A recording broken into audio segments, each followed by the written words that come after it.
మనసుకు చేరలేదు ఇన్నాళ్ళు అలజడి రేపుతున్న తొందరలు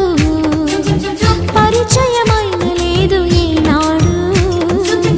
శిరసును వంచమన్న బిడియాలు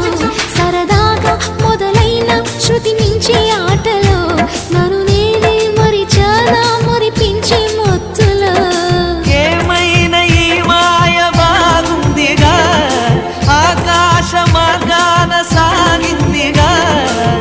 ముడిపడి వీడనంది నూరేళ్ల సంఖ్యల ఇప్పటికిప్పుడు రెప్పల్లో ఎన్నెన్ని కలల ఉప్పెన్లో ఉక్కిరి బిక్కిరి ఊహల్లో ఎన్నెన్ని కలలు